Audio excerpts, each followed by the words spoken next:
A very good morning to all my dear students. Welcome back to my channel. मैं आपकी अपनी ma'am Meenu Chauhan 9th class के बच्चों का इंग्लिश का चैप्टर द किंगडम्स ऑफ फूल्स लेकर आई हूँ। ये चैप्टर बहुत इंटरेस्टिंग है, इसकी स्टोरी बहुत इंटरेस्टिंग है और मैं आशा करती हूँ कि आपको ये पसंद आएगा, आप इसको इन्जॉय करेंगे।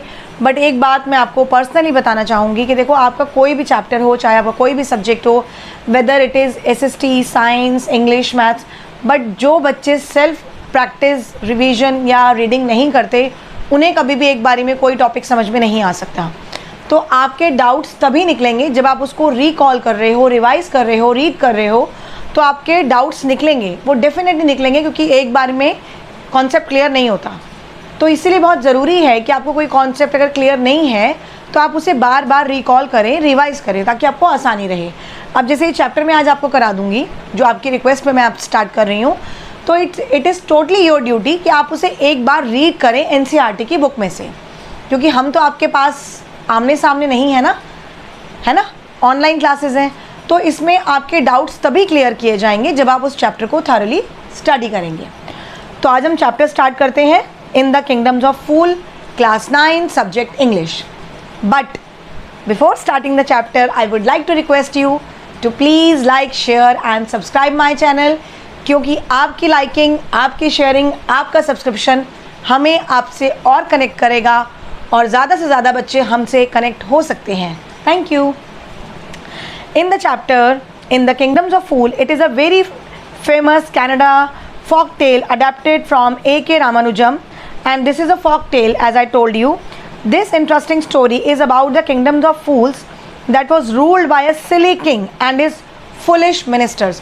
मतलब इस Kingdom of Fools का नाम इस चैप्टर का बहुत ही रेलेवेंट नाम है। इसमें एक राजा होता है जो हर चीज़ को रिवर्स करता है, दिन में रात के काम करना, रात को दिन में काम करना, और हर चीज़ सेम रेट पर। आप गोल्ड ले लो, आप आटा ले लो, आप चावल ले लो, आप बिस्किट ले लो, आप दूध ले लो, कुछ भी ले लो, सबके prices same. Is it possible? No. But इस राजा के राज में सब कुछ ऐसे ही था, इसलिए इस चैप्टर का नाम है इन the kingdoms of fools. Now he along with his ministers ordered the people of the kingdom to consider night as a day and day as a night. तो राजा ने अपने मंत्रियों के साथ ये आदेश जारी किया कि जो लोग हैं, उसकी प्रजा जो है, वो दिन को रात माने और रात को दिन। इसका मतलब ये है कि जो काम हम दिन में करते हैं हम वो रात को करें, जैसे पढ़ना, खाना पीना, होमवर्क करना, स्कूल जाना, ऑफिस जाना, अपना सारा पेंडिंग काम पूरा करना, ये हम रात को करें अकॉर्डिंग टू दिस किंग। और जो काम हम रात को करते हैं, बेसिकली सब सोते हैं खाना खा के, तो वो काम हम दिन में करें। मतलब जो हम दिन में करते हैं वो हम रात को करें, और जो हम रात को करते हैं वो हम दिन में करें। ये इस राजा ने अपने मंत्रियों के साथ मिलकर रूल बनाया। Now they would sleep all day long and perform their daily task during the night. One fine day a guru and his disciple visited the kingdom and were surprised about the reverse rules set up by the king and his minister. एक बार एक गुरु और उसका चेला उसके राजमहल में आए, उसके राज दरबार में आए, और उन लोगों ने क्या नोटिस किया कि यहाँ पर तो अलग ही रूल है, यहाँ का तो रूल ही बिल्कुल अलग है, सब कुछ उल्टा हो रहा है।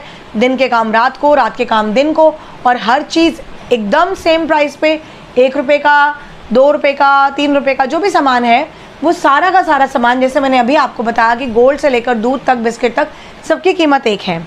They were more astonished to find out that everything in the kingdom cost a single rupee only. हर चीज़ सिर्फ 1 रुपये की।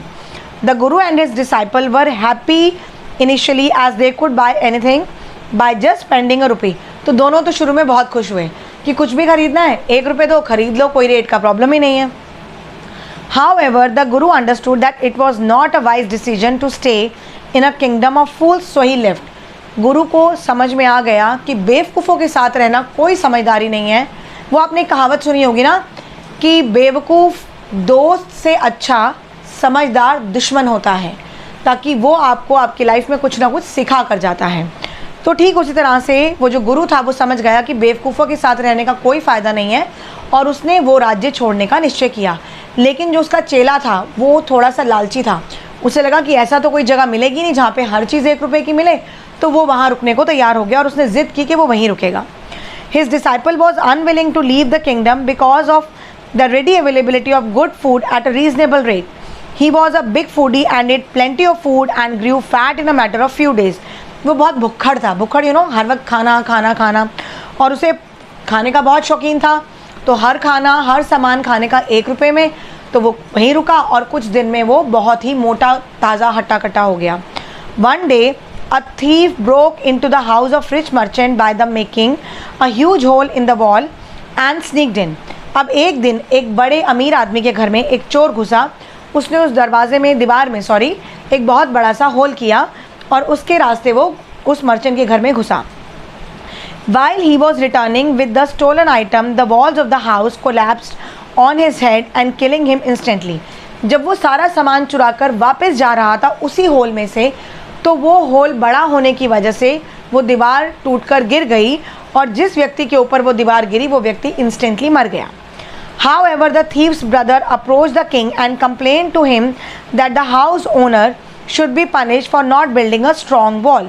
अब जो थीफ का भाई था उसने कंप्लेन किया कि इस ऑनर के ऊपर एक केस डाला जाए, क्योंकि इसकी वजह से ये जो दीवार थी ये कमज़ोर बनी और मेरा भाई मारा गया।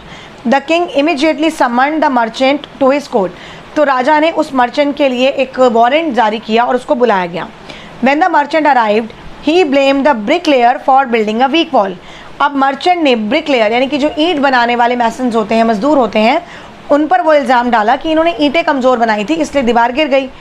The bricklayer an old man was called to the king's court and pleaded with the king to punish the dancing girl for distracting his attention from work as she went to and fro that street all day wearing jingling anklets। अब जब राजा ने उन brick makers को बुलाया तो उन्होंने कहा हमारी गलती नहीं है, एक डांसिंग गर्ल वहाँ से निकल रही थी, उसने अपने पैरों में घुंघरुओं वाली पजेब पहनी हुई थी और उसके आने जाने की आवाज़ से हमारा माइंड डिस्टर्ब हुआ और हमारी जो ईंटें हैं वो कमज़ोर बनी। The dancing girl, who had become old now, blamed the goldsmith as he had delayed his work and made her walk up and down the street several times। अब उसने एक गोल्ड स्मिथ पे, एक सुनार पे ब्लेम किया कि इसने मेरा काम बहुत लेट कर दिया, मुझे बार बार चक्कर कटवाए तो इसलिए मुझे वहाँ आना पड़ता था, और क्योंकि मैंने पाजेब पहनी होती थी तो वो झन झन झन आवाज़ करती थी। Soon the goldsmith was brought into the king's court। अब उस सुनारे को राजा के दरबार में बुलाया गया। Who said that he was busy attending a rich merchant's order at that time due to some wedding rituals in his family। अब उसने कहा कि आपके दरबार में कोई वेडिंग रिचुअल था, कोई वेडिंग सेरेमनी थी और मैं आपका काम पूरा करने में लगा था, इसीलिए इस औरत के गहने बनाने में मुझे थोड़ा टाइम लग गया। It was therefore ruled out that this merchant was the same house owner whose wall had collapsed on the burglar। अब उसको पता चला कि ये मर्चेंट वही हाउस ऑनर है जिसकी दीवार उस चोर के ऊपर गिरी और वो चोर मर गया। The merchant pleaded that his father was the one who ordered the jewellery and he was dead already. अब मर्चेंट ने बताया कि राजा के फादर ने ही वो ज्वेलरी बनाने के लिए ऑर्डर दिया था और वो तो ऑलरेडी मर चुका है। But the king decided to punish the merchant for his father's deed. अब राजा ने कहा क्योंकि तुम्हारे पिताजी ने गलती की है तो उनकी सज़ा हम तुम्हें देंगे। A new stake was ordered to proceed with the execution. However, the merchant was extremely thin to fit the execution stake। अब एक फांसी का फंदा तैयार किया गया और इस मर्चेंट को उस फंदे में लटकाया जाना था। बट प्रॉब्लम क्या आई कि वो मर्चेंट बहुत कमज़ोर और दुबला पतला था, इसलिए उसको फांसी के फंदे में नहीं चढ़ा पाए। So the king order to search for a fat man to fit the stake.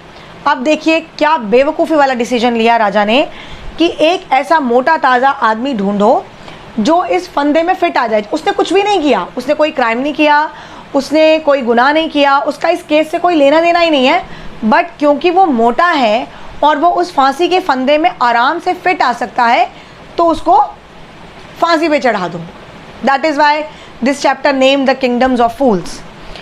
So he was innocent. He pleaded with the king not to punish him for the other's deed since it was kingdom of fools। अब उसने बड़ी request की चेले ने कि मुझे फांसी पे ना चढ़ाया जाए, मैंने कुछ नहीं किया, बस मैं मोटा हूँ और आप मुझे फांसी पे चढ़ा दोगे तो ये तो कोई क्राइम नहीं है। Waiting for his execution the disciple then remembered his guru's word. अब उसे अपने गुरु के वर्ड याद आए कि बेवकूफ़ों के राज में रहने का कोई फ़ायदा नहीं है, ये ख़तरनाक हो सकता है, हमारी जान पर बन सकती है।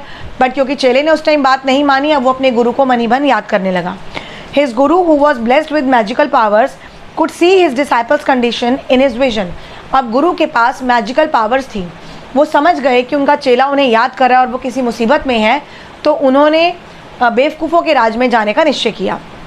Eight once he arrive to save his disciple, वो वहाँ पहुँचे अपने चेले को बचाने के लिए। He quietly whispered some words in his disciple's ear, उन्होंने वहाँ पहुँचकर अपने चेले के कान में कुछ धीरे से बुद बुद बुद बुद करके बोला। Then he requested the king to punish him instead of his disciple, अब वहाँ पर जाकर गुरु ने कहा कि राजा जी आप इस चेले को हटा दीजिए और इसकी जगह मुझे फांसी दे दीजिए। तो राजा हैरान कि ये मरने को तैयार क्यों है। Then the disciple heard and he requested the king to put the stake on him as he was brought there for execution first. अब डिसाइपल यानी चेले और गुरु में बहस हो गई। चेले ने कहा मुझे फांसी पे चढ़ना है और गुरु ने कहा मुझे फांसी पे चढ़ना है। अब राजा परेशान कि भाई क्या बात है, ये दोनों मरने के लिए क्यों तैयार हो रहे हैं और मरने के लिए क्यों मरे जा रहे हैं, मतलब why they were so excited to get hang on the stake, क्यों मरना चाहते हैं ये लोग। Puzzled about who should die first, और बड़े कंफ्यूज कि दोनों में से पहले कौन मरेगा। अब राजा ने उनसे पूछा गुरु से कि क्या बात है भाई, दोनों को मरने की इतनी जल्दी क्यों हो रही है। तो गुरु ने समझदारी से काम लिया और कहा कि जो भी इस फंदे पर चढ़कर फांसी चढ़ेगा और मरेगा वही अगले जन्म में इस राज का राजा बनेगा। So he had a discussion with his minister and finally concluded that they should go on the stake to continue being the king and minister in the next life.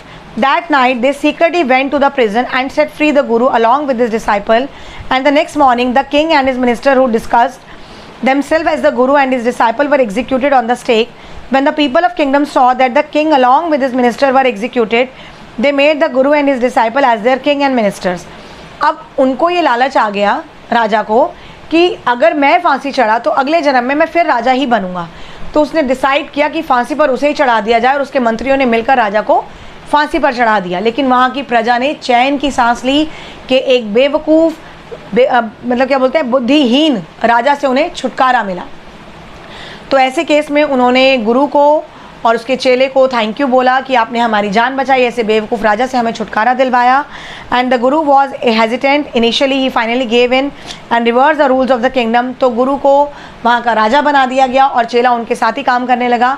और तब लोगों ने चैन की सांस लिया और राजा ने जो पुराने रूल्स बना रखे थे, पुराने राजा ने उन सबको वापस से रिवर्स करके ठीक किया गया। दिन के काम दिन में होने लगे और रात के काम रात को होने लगे।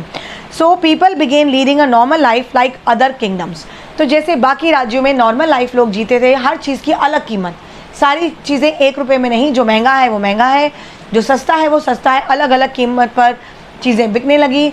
दिन के काम दिन में किए जाने लगे, रात के काम रात में किए जाने लगे।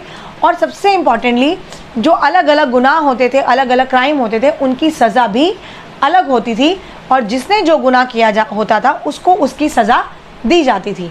कोई सर्च नहीं करते थे कि फांसी का फंदा किसके गले में आएगा और उसको हम लटका दें, झुला दें, ऐसा नहीं था।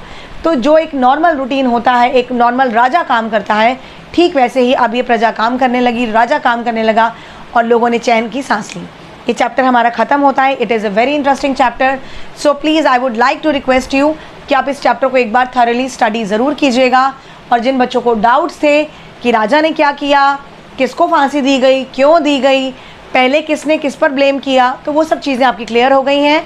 आप इस वीडियो को रिकॉल करके देख सकते हैं, रिपीट करके देख सकते हैं। और फिर भी कोई डाउट निकलता है तो please do comment, call me and WhatsApp me, ठीक है। तो आज हम चैप्टर ख़त्म करते हैं अपना। नेक्स्ट चैप्टर के लिए आप प्लीज़ मुझे इन्फॉर्म कर दीजिएगा। I will definitely help you out and please do share, like and subscribe my channel. Thank you very much. Take care of your self, your parents, your family. Till then, goodbye.